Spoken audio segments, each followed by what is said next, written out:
What happens when your entire success, your next promotion, the funding of your dream, depends on what you say next? I want you to picture it. Really see it in your mind. You're in the boardroom. The room is silent. All eyes are on you. The CEO is there, leaning back in that chair of his, and he looks like he's saying, "Impress me." The investors are there. Their arms are crossed. Their faces, poker faces. The people who hold your career, your future, in their hands, they're waiting. Or maybe you're on a stage. The lights are bright, almost blinding, and you feel the heat on your skin. And beyond those lights, hundreds upon hundreds of faces are looking back at you, expecting something powerful, something memorable, or perhaps a pitch. The one you've been preparing for months, the one that could change everything. You've rehearsed it again and again in your head 100 times. You've practiced in front of the mirror. You've run through the slides until you can recite them in your sleep. But now, in this moment, the pressure you feel is immense.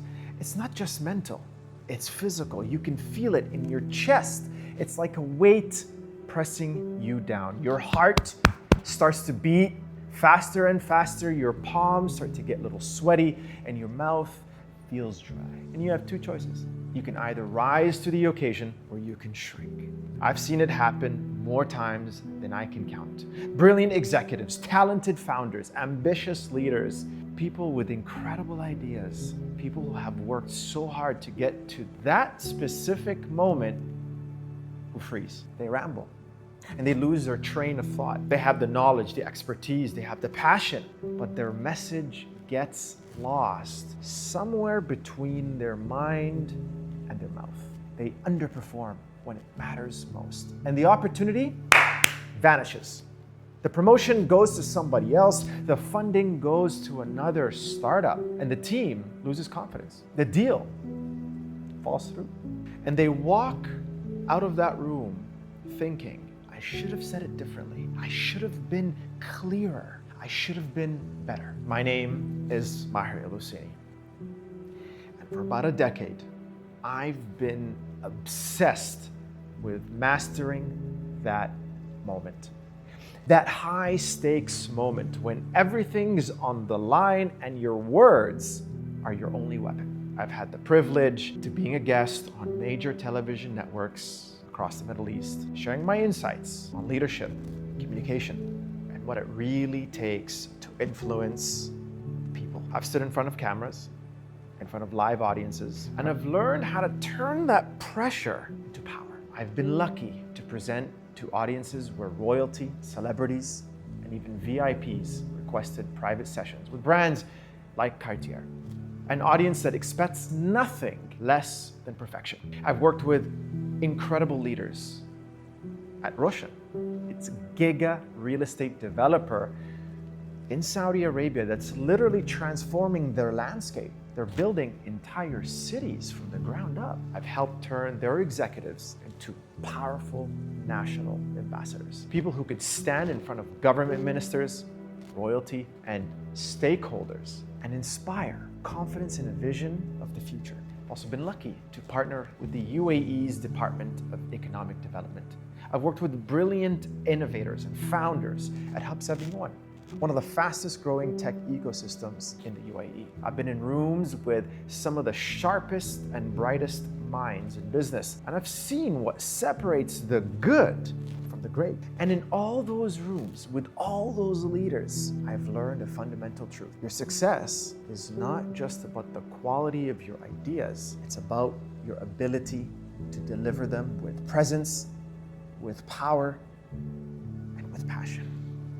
This is not a masterclass about public speaking. My aim is to transform this into a masterclass about leadership communication. Because when the stakes are high, you're not just giving a speech, you're defining your leadership. You're showing the world who you are. You are demonstrating whether you are someone worth following, someone worth investing in, or someone worth interesting.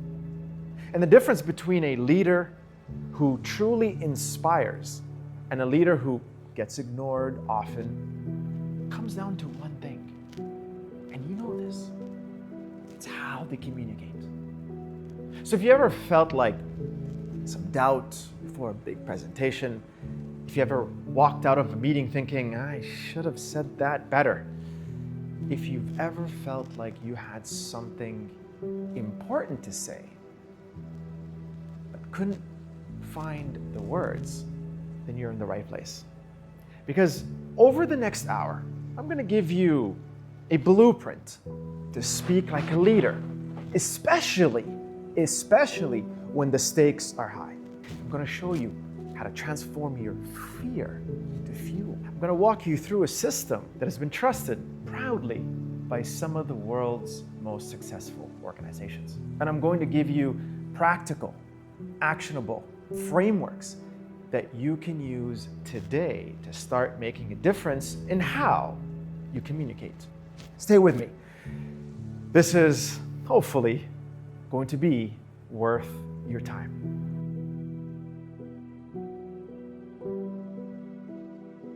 We've all been there, right? We've sat through a presentation that just falls flat. The speaker has all the data, all the slides, all the facts, but nothing lands. You can see them trying, you can see the effort, but there's no connection. Spark, no energy.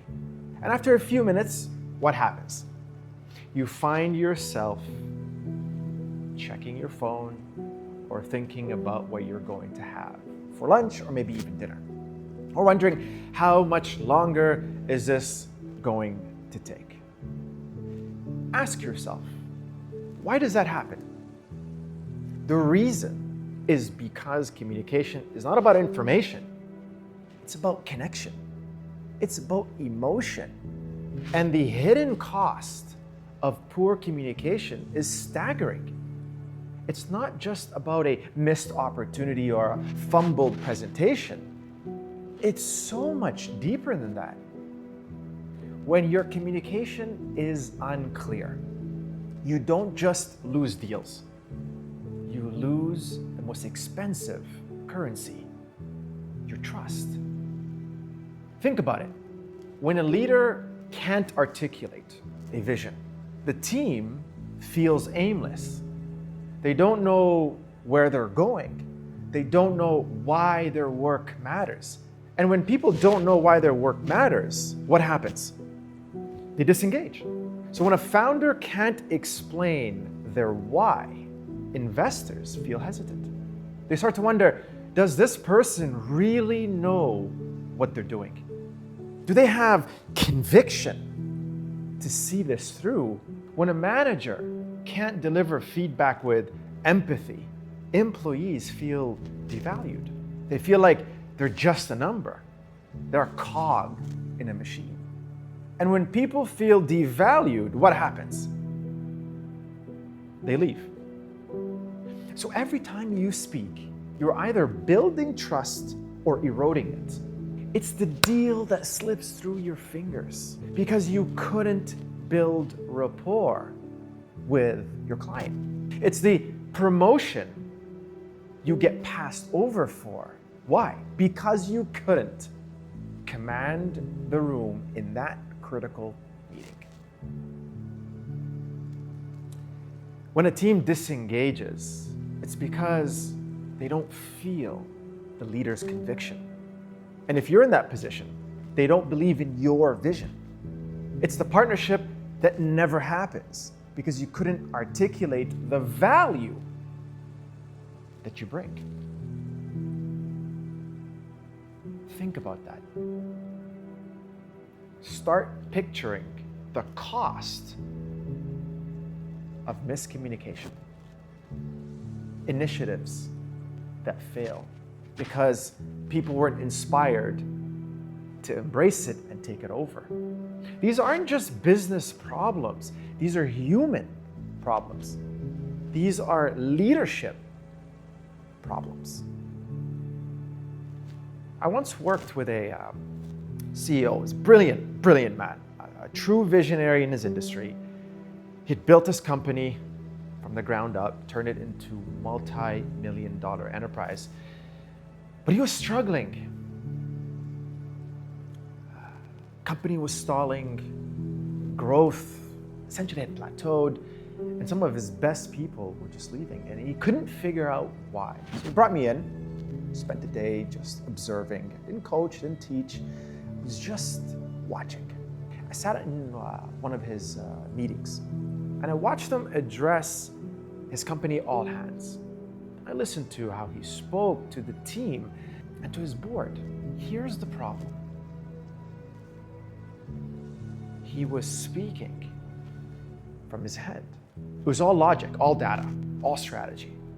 Our Q3 numbers are down 8%. We need to increase them, increase the efficiency by 12 or 15%. We're implementing a new AI process to optimize blah, blah, blah. You know what I'm talking about. How many times have you been in a meeting and you've heard that? And that's all true. It's all important. But there was no heart. The team will inevitably nod. They'll take notes, but it wasn't sinking in. They were compliant, but they weren't inspired. They were following orders, but they weren't following a leader. And I told them something that changed essentially everything. You can't lead if people can't feel you. That's the hidden cost. It's the emotional disconnect. It's the invisible wall that goes up between you and the people that you are trying to lead. At the end of the day, people don't follow titles. They'll listen to them, but they don't follow them. They don't follow spreadsheets. They don't follow PowerPoint slides. They follow people. They follow energy. They follow conviction. They follow a vision that makes them feel something. If your communication lacks that, you're not just failing to deliver a message, you're failing to lead. Here's the good news. This is a skill. It's not a talent that you're born with. It's a skill. Believe me, it's a skill you can learn. You can learn to connect emotionally. You can learn to inspire. You can learn to communicate in a way that makes people want to lean in, that makes them believe, that makes them want to follow you. And it starts with a fundamental shift in how you think about communication. What if you could change that? What if you could turn that fear, that hesitation, into fuel? What if you could learn to command the room, not with force, but with presence? That's the shift we're going to talk about next.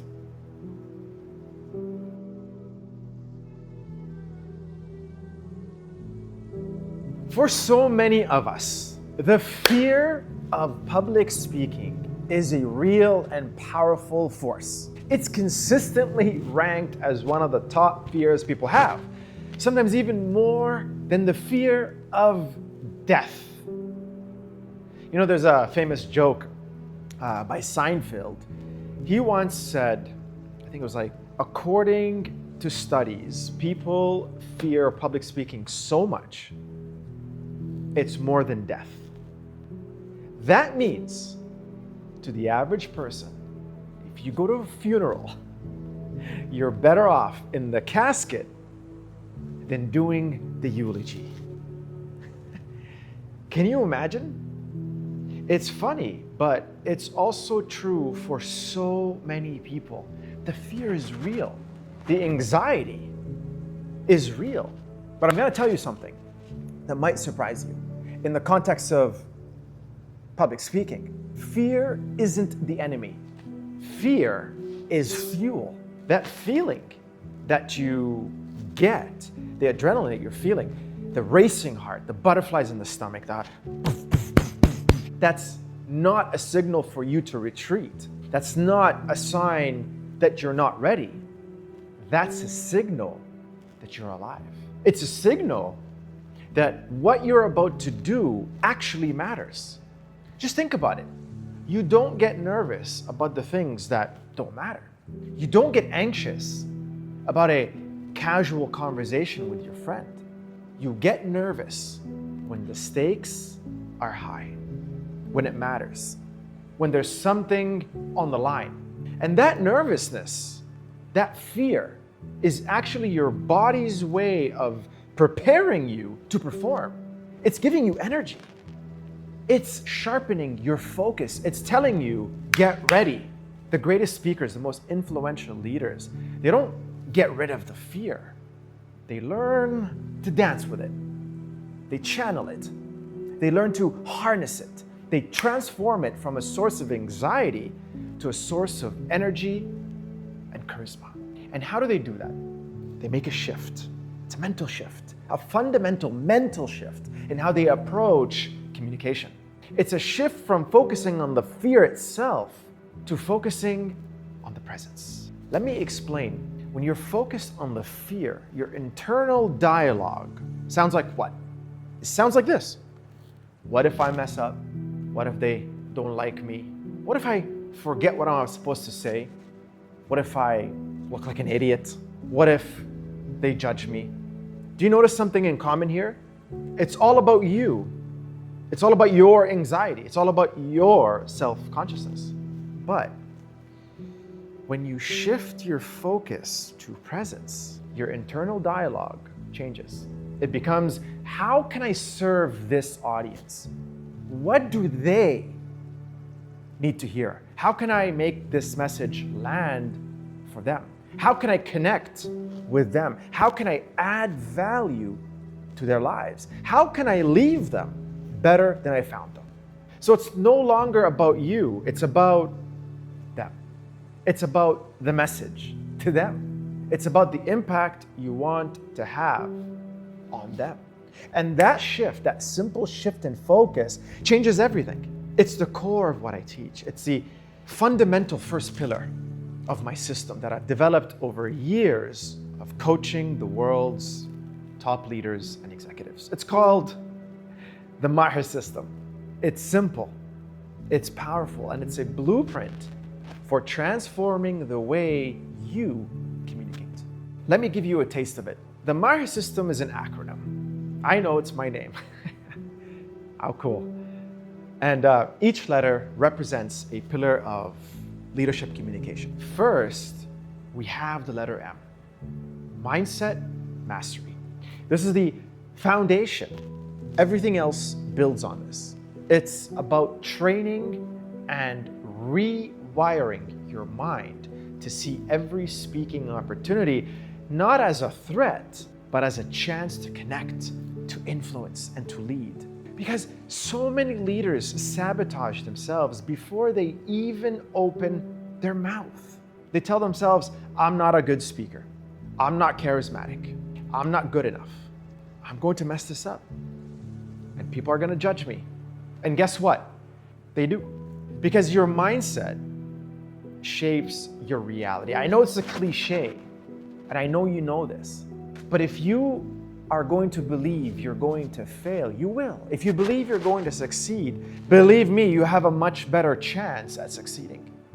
Mindset mastery is about reprogramming those internal beliefs. It's about building confidence from the inside out. It's about learning to manage your state, to control your emotions, your response ability, and to step into the room with a sense of certainty. It's about understanding that you have something valuable to say and that the audience needs to hear it. Next is the letter A, audience connection. The message is only as strong as its receiver. This is where we move from a monologue to a dialogue. It's about empathy. It's about understanding what your audience needs. What do they fear? What do they desire? What keeps them up at night? Too many speakers, and I see this happen all the time, make the mistake of thinking, what do I want to say, when it should fundamentally be base about what does the audience need to hear? What problem can I solve for them? It's a subtle but critical difference. When you focus on the audience, you start to craft messages that resonate. You start to use language that they understand. You start to tell stories that they can relate to. You make them the hero of your story, not yourself. And when people feel seen, when they feel understood, they listen, they trust, and they follow. Then we have the letter H, harnessing storytelling. Now, facts tell, but stories sell. And I don't mean this in a transactional context. They sell ideas, they sell vision, they sell trust. Leaders who can tell powerful stories can move mountains. They can turn a boring quarterly review into a compelling narrative that pulls the audience in. They can turn a strategic initiative into a mission that people say to themselves, I want to be part of that. Stories are how we make sense of the world. They're how we remember information. They're how we connect emotionally. All the best leaders are masterful storytellers. They don't just present the data, they weave that data into a narrative that has a beginning, middle, and end, that has characters, conflict, resolution. Steve Jobs, we all know he was one of the most wonderful presenters. He said, the most powerful person in the world is the storyteller. He believed storytelling was so powerful. It was a tool more than just data and evidence. It was crucial in shaping the future. Stories take that abstract and make it concrete. It makes a complex idea simple. It makes the forgettable memorable. And then executive presence. This one is a game changer. Fundamentally, it carries the whole system. It's the ability to command the room before you even say a word. It's in your posture, your eye contact, your voice, the cadence, the masterful choreography of every move while you are on stage. It's the silent language of leadership that says, I'm here, I'm confident, and I'm worth listening to. Executive presence is not about being loud or domineering. It's about being grounded, being calm in the middle of the storm. It's about having a quiet confidence that radiates. When you walk into a room with executive presence, believe me, people notice. They sit up a little straighter, they pay attention, they respect you before you even open your mouth. It's the difference between a leader and a manager, between someone who commands attention and someone who's begging for it. Finally, we have resonance. If they forget you tomorrow, you didn't resonate today. Isn't that the ultimate goal? It's about leaving a lasting impact. It's about crafting a message that not only informs, but transforms. It's a message that sticks with people long after you've left the room. Resonating is about finding a core truth of your message and delivering it in a way that touches people not only logically, but also emotionally. It's about being authentic, vulnerable, being real. And when you resonate, people don't just remember what you said. They'll remember how you made them feel. And as human beings, feeling is what drives action. Remember, mindset mastery, audience connection, harnessing storytelling, executive presence, resonance. That's the Maher system. It's not about tricks or techniques. It's a holistic approach to leadership communication that transforms you from the inside out. And I want to show you what that transformation looks like in the real world.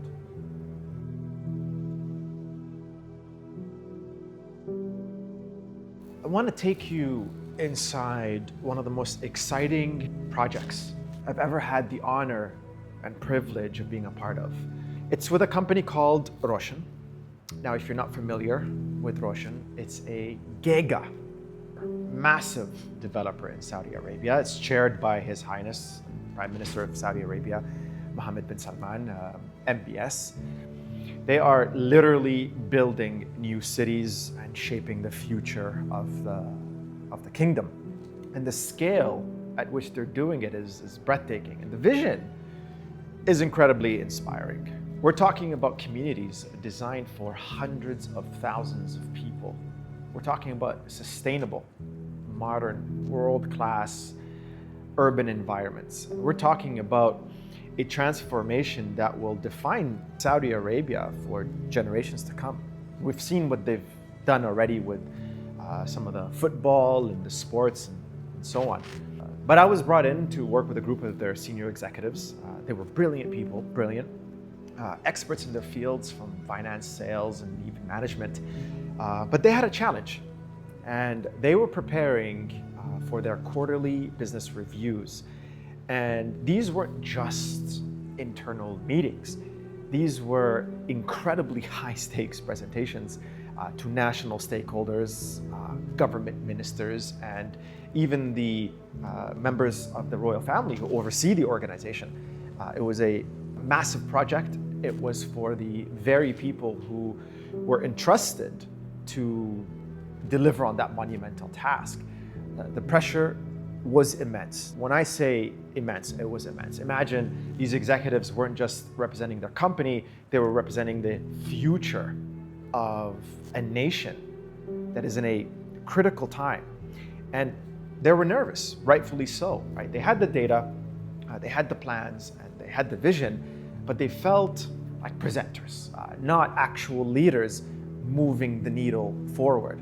They were reporting facts, and they weren't necessarily inspiring confidence. And they were just showing slides, right? Not telling the story of the future they were truly building. I remember one executive in particular, quite incredibly intelligent man. He knew his material inside out. He could answer any technical question you threw at him, especially one-on-one. Hands down, he was an expert. When he stood up to speak, he would shrink. His voice would almost go into a mute. He would look down, just avoid looking at the audience, and he would rush through his slides just to get it done and over with. Yeah, he was physically there, but his executive presence was missing. And I could see it in the room. Most of the time, people are polite. They will listen, but what you can see is a lack of engagement, a lack of true inspiration. They weren't feeling the vision. So we got to work. We didn't just work on his presentation, we worked on his presence.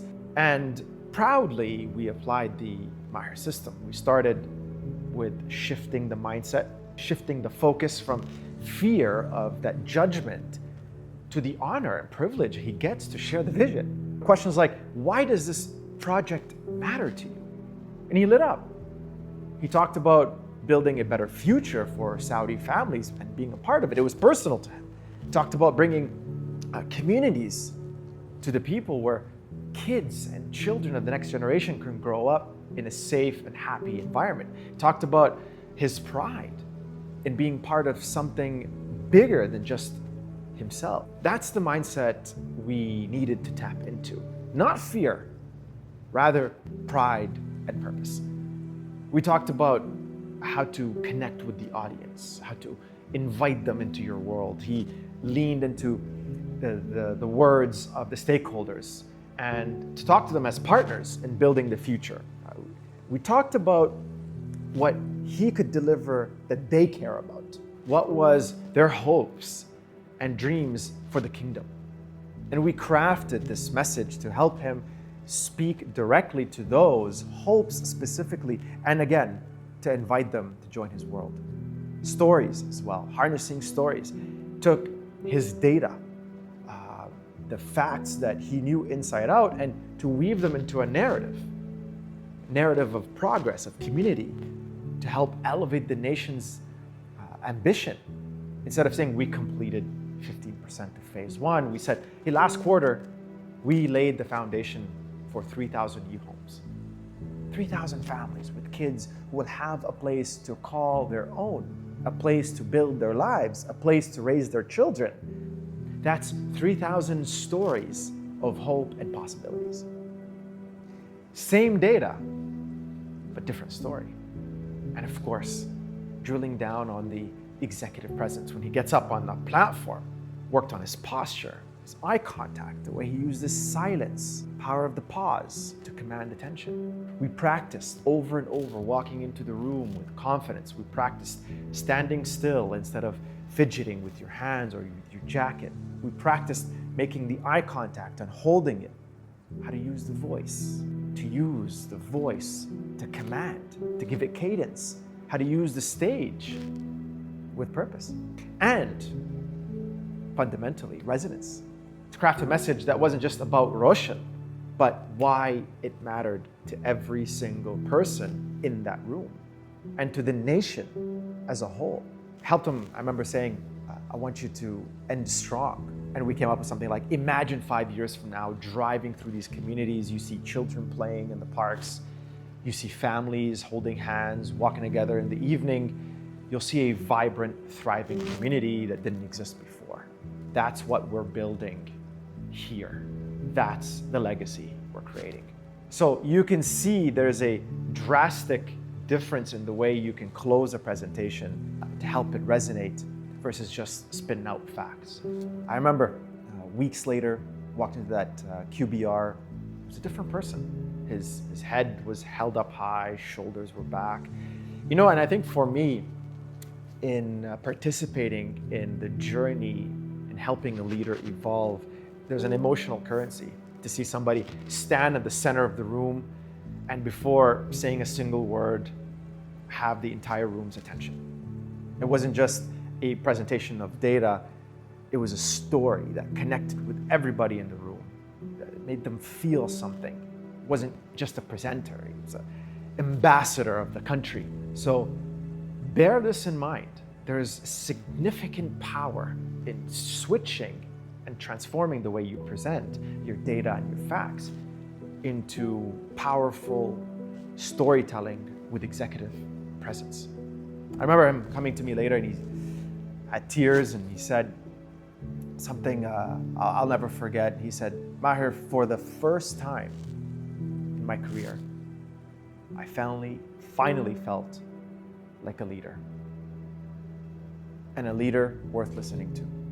That's the power of speaking like a leader. That's the transformation that's possible for every single one of us. It's not about being born a natural speaker. Sure, some people have that, but it's about having a system. It's about having the courage to do the work. It's about having the desire. It's about understanding that your voice has a power and learning how to unlock it. Now that executive's story is not unique. I've seen it happen from time to time again. The transformation from nervous presenter to confident leader is not a miracle. It's a process. And it's a journey that starts with a few simple, actionable steps.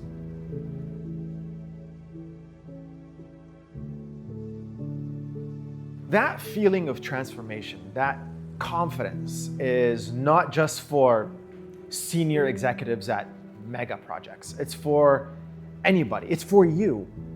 And it's for anyone who is ready, underlining word is ready to lead. And I want to give you something right now that you could use today to start making that shift. A practical, powerful framework that I call the PREP method. PREP is incredible. It stands for this: point, reason, example, point. It's one of the simplest, most effective communication frameworks.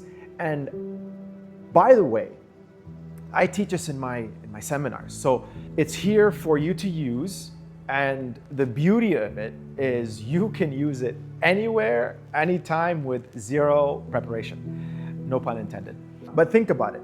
Think about how many times you've been asked to speak on the spot.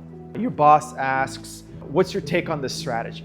Or maybe an investor or colleague, I don't know, someone says to you, how do we handle this situation with this client?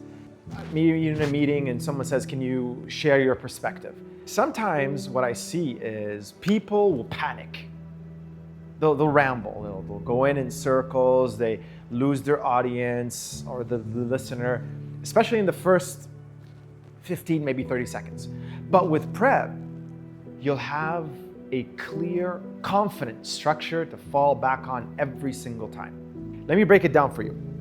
So the prep formula is like this. You've got P, which is your point. You start with your main point, the headline, your position. Don't bury the point.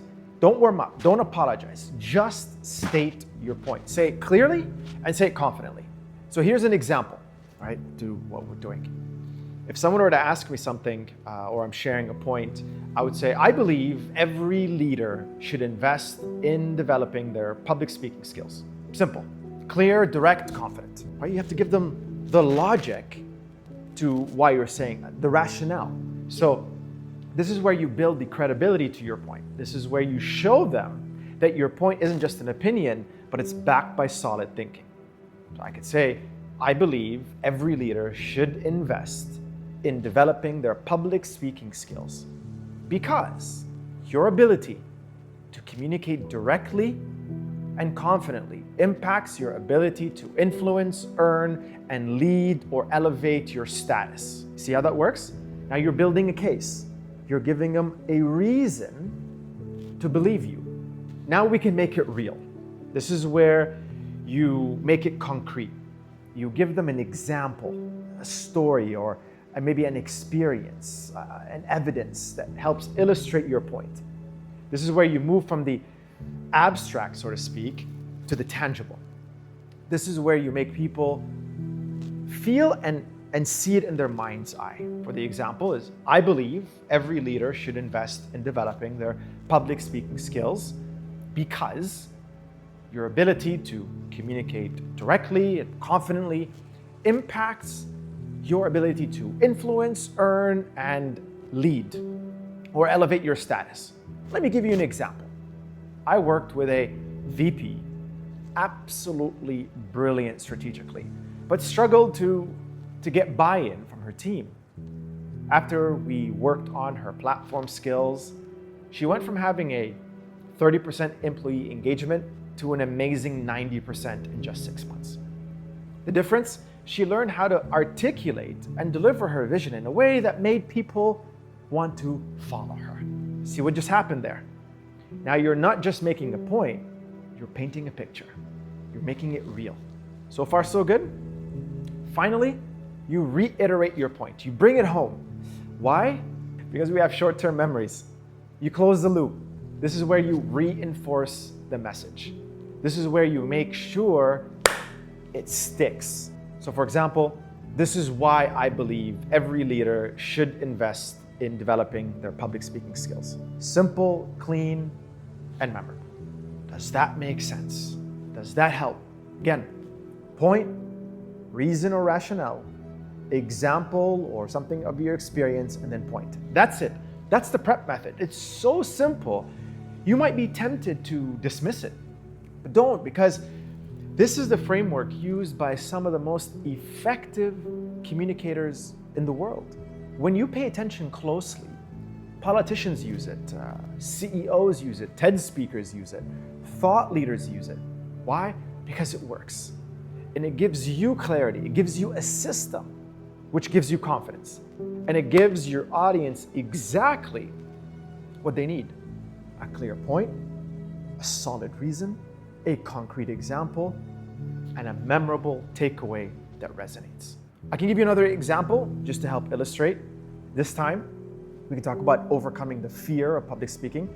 Imagine someone asks you, why do you think many people are afraid of public speaking? Now, without prep, you might say something like, well, I think it's because people are worried about being judged, and there's a lot of pressure, and sometimes they don't feel prepared, and society has this expectations that you got my point, right? You kind of lose them. But whereas with prep, you say, I believe the fear of public speaking comes from focusing on yourself instead of your message. The reason? is that when you're worried about how you look, how you sound, what people think of you, you create anxiety. And instead, when you shift your focus to serving the audience and delivering value to them, your fear diminishes. For example, I once coached an executive who was terrified of speaking at conferences. He would literally get physically ill, almost like he was going to regurgitate. And we worked on shifting his mindset from what if I mess up to how can I help these people? How can I give them value? The next time he spoke, he told me the fear was maybe still there, but it didn't control him as much as it did before. He was focused on his audience, not himself. That's why I believe the fear of public speaking comes from focusing on yourself instead of your message. You see the difference? If you stick to the system, you will get the result that you're looking for. One sounds scattered and uncertain, the other sounds clear, insightful, and even authoritative. Same person, same idea, completely different impact. Now, I want to give you a challenge, okay? A practical exercise you can do right now, today, to start building this skill. Here's a challenge. Think of a question, whatever, any question you get asked frequently at your work, in your business, whatever it is. Maybe it's what's your leadership philosophy, or how do you handle difficult conversations, or I don't care what it is. Just choose a question or two or even three, and what I want you to do is begin to implement an answer using the PREP method. Write it down, say it out loud, or even record it on your phone. Point, so what's your headline answer? Why is that your answer? Give us the reason or the rationale. You can give us an example, the story, or the evidence that helps illustrate it. And then the point to help reiterate your answer. That's it. 4, maybe 5 sentences. Do this exercise with 3 different questions, 4 or 5, as many as you want, and I promise you, you'll start to feel the power of this framework. You'll start to notice how much clearer and more confident you sound. And here's the beautiful thing.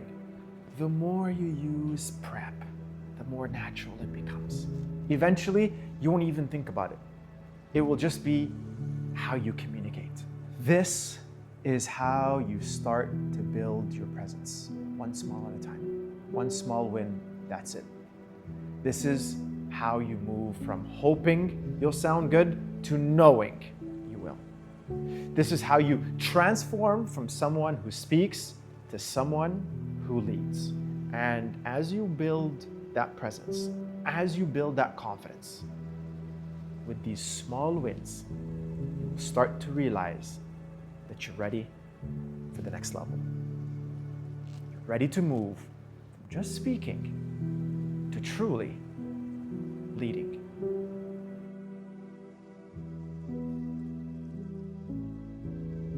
We've covered a lot of ground in this past hour, right? We started with that moment of high stakes pressure, that feeling of being on the spot when everything you've worked for comes down to what you say next. We've talked about the hidden cost of poor communication, not just the lost deals, but lost trust, lost influence, and lost opportunities to truly lead.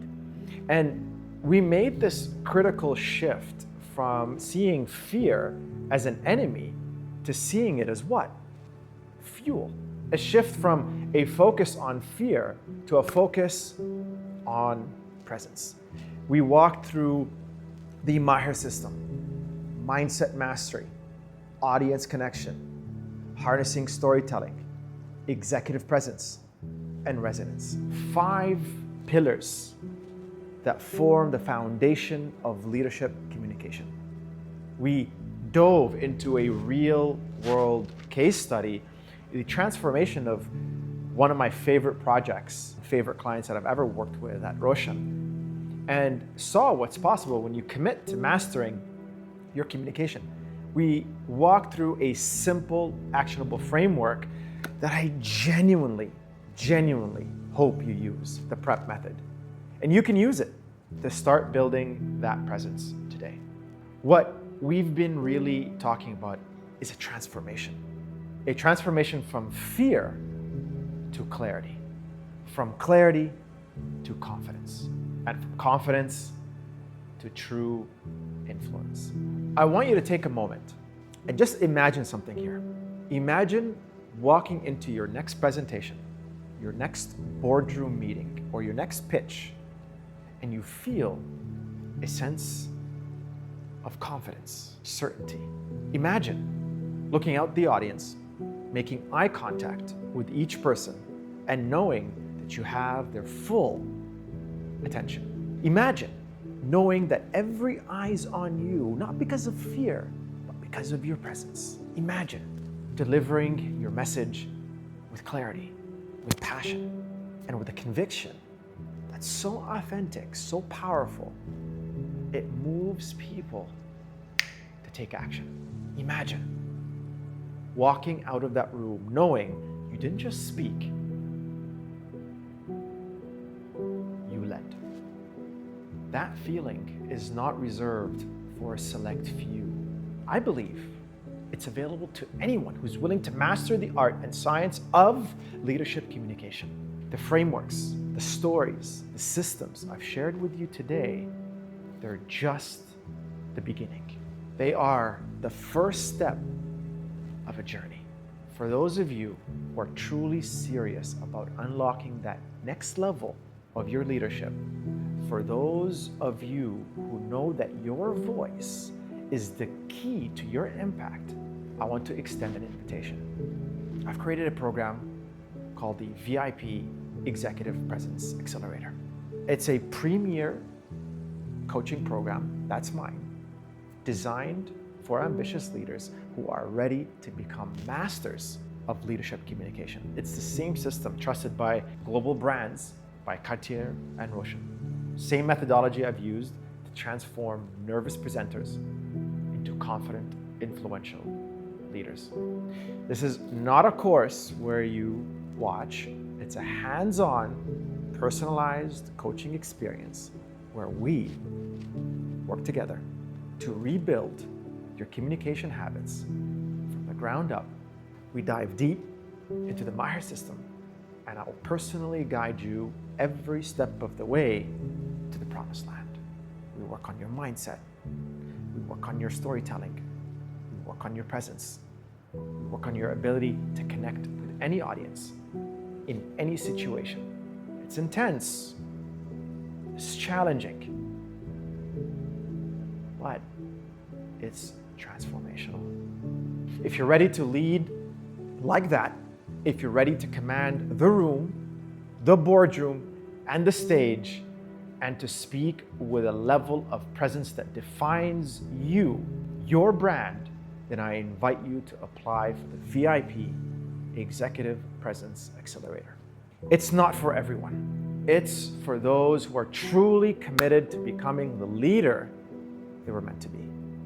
It's for those who understand that communication is not just a soft skill, it's the skill that determines your success.